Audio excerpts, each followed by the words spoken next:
is involved in those games. Starting in the bottom left-hand side of the map, playing as the Red Zerg, representing Team Clash in Italy, it's Reynor.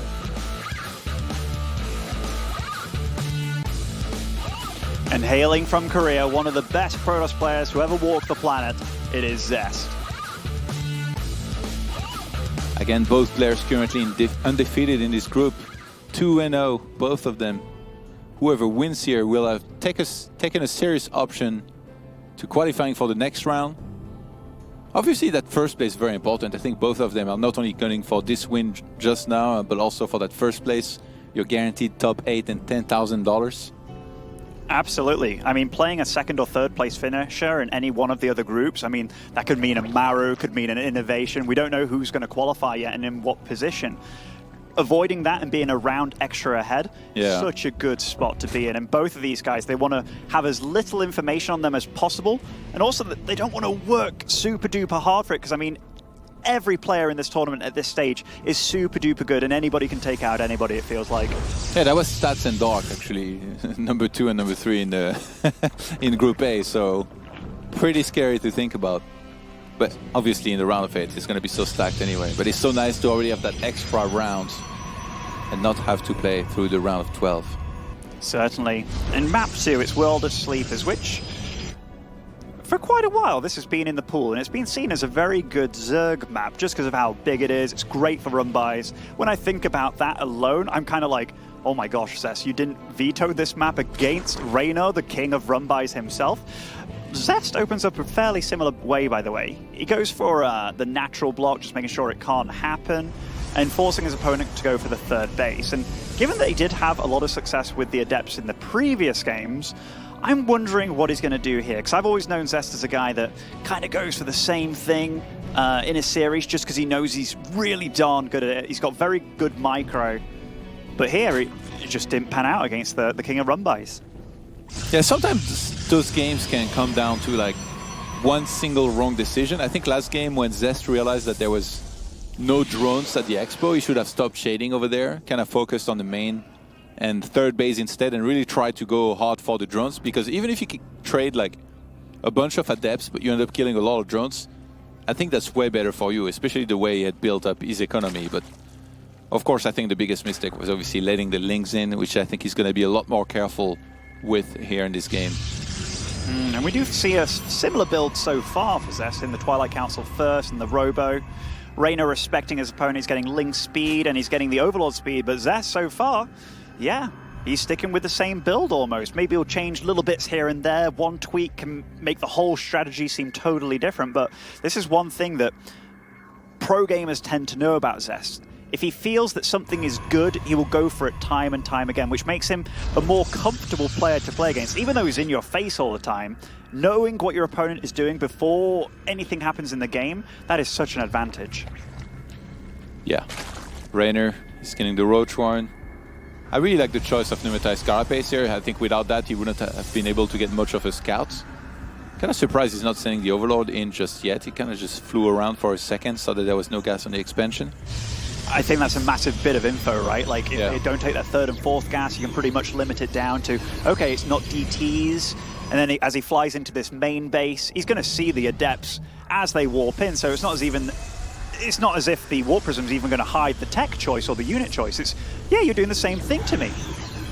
Which that Roach Warren finishes right now. 7 Roaches being produced. It's probably going to be a bit more as well. But that Dark Shrine definitely makes this build a little bit different. Did he spot it? I don't think. Yeah, it's just outside of vision. If he checks a little bit above, that would be nice. Actually, that's a great mind game by Zest. If Reynor gets a little bit sloppy with the scouting here, because Reynor sees the same opener as last game. He's like, all right, here we go again. Mass Adepts. What do you get against Mass Adepts? You need to focus on getting a ton of links and roaches. You're not really thinking, oh, I need spores for detection. So even though that Overlord is inside of his main base right now, Reynor has no lair on the way. If he doesn't realize that there is a Dark Shrine about to finish, and it's very close to finishing, he might just die to DTs. I mean, that could very well happen. Zest right now, he just wants to deal as much damage as possible, but also distract for as long as possible. Where is that aggressive Warp Prism that he has on the other side of the map, by the way? It must still be knocking around somewhere. In fact, he's making another warp. He lost it? Did it die? That's what No. Map was trying to show us. It did, to one of the queens here, which is a crucial Oh my error. God. That Dark Shrine's finished. It hasn't been scouted. There aren't spore crawlers. So he has to warp in on his side of the map. That's going to take forever now to cross the map. Lair now starts. That's a massive... That would have been the game one if he didn't lose the Prism, I think. And right now, there's still no spores in production, right? I don't think there's anyone in any of the bases. It's going for Lair. Oh no, this could be dramatic. I mean, that lair isn't even halfway finished yet. And DTs are going to show up in great numbers pretty darn soon. Does Reynor see this blur on the map? I think he saw it, yeah. He starts a bunch of spores. He's going to try to protect them here with units, trying to push the Dark Templar away so that he can't attack the spore. As soon as those are finished, all you need is to have units in position. But it's not working. Onto that third base here. The spore is going to go down. There's a backup one here. Did he surround the DT at the third base with the drones and such? Just that one's going to finish. Yeah. So I guess he can't mine from the natural, and he's probably going to lose that as well. But look, now the lair is close to finishing.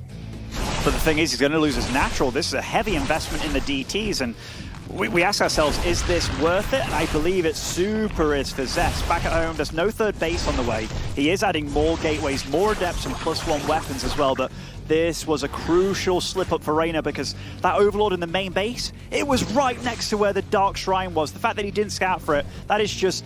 It's a little bit sloppy by Reynor, but it was a nice move by Zest, and it just shows you how much pressure you put Reynor under. That was funny. Those DTs, they were hacking away at the hatchery, and they were like, looking at the Queen, am I a joke to you? So just killed it. And the Archon follow-up as well. This is one of the nice things about the DT tech. Even if the DT tech fails, you can turn to Archons afterwards, which are a pretty darn good unit when accompanied with the Warp Prism. But when the Dark Shrines don't fail at all and they continue to deal damage, taking out the natural and such, this is just a really tricky spot for Reynor to recover from. And now Zest knows that Reynor is going into a lot of roaches, which is the standard against this. He has to work on his immortal counts. We see one in production. He's going to have to get many in a row, make sure he chrono boosts them. I love that he's already getting the +1, building up a little bit of a sentry count as well. And Reynor is in a tricky position. Like, what does he do? Does he try to drone back up and play a normal game, or does he just mass roaches and tries to go for a timing maybe before there's enough immortals? That Archon, I think he's only got 1 health or something like that. But no, you're right, Todd.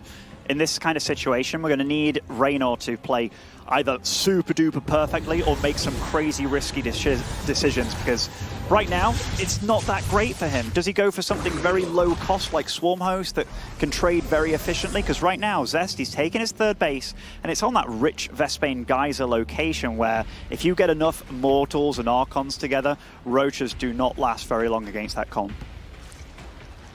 Maybe he hasn't decided yet. Like, it feels like you need to be very adaptable in this kind of game, right? Like, even if you have a game plan, you need to be able to deviate at any moment, make a split-second decision and be like, okay, well, I need to go for that instead.